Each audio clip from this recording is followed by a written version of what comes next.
bringing those responsible for a rash of threats against schools to justice. Investigators in Madison County believe they have a persons of interest in yesterday's threat at Alexandria Monroe School.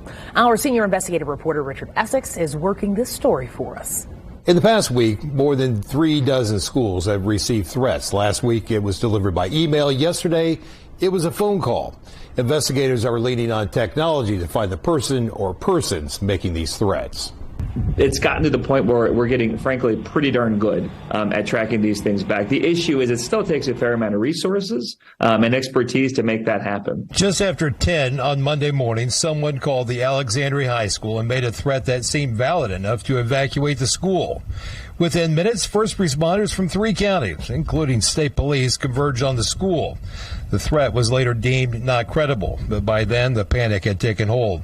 The call came to a school landline. Investigators are tracing the call through the school phone records. We have to get the telephone information and connect that to, and that takes a little time. We got to connect that to the individuals who are making the telephone calls, and that takes a little bit of time on the investigative side. So it can happen, but it takes more. It's not an immediate response. It takes the law enforcement a little while to confirm that and make sure we have the information we need for court. Cummings believes the threat made on Monday came from someone within the state. As for the email threats that closed dozens of schools last week, those emails could have come from anywhere on the planet. Depending on the service they're using to send the email and the service that the school corporations are using, frankly, it is a lot more straightforward to be able to track back to see where the original sender was located. It's still possible to spoof what's called an IP address, just like you have a home address. The same thing happens for your computer or device that you're sending these things from.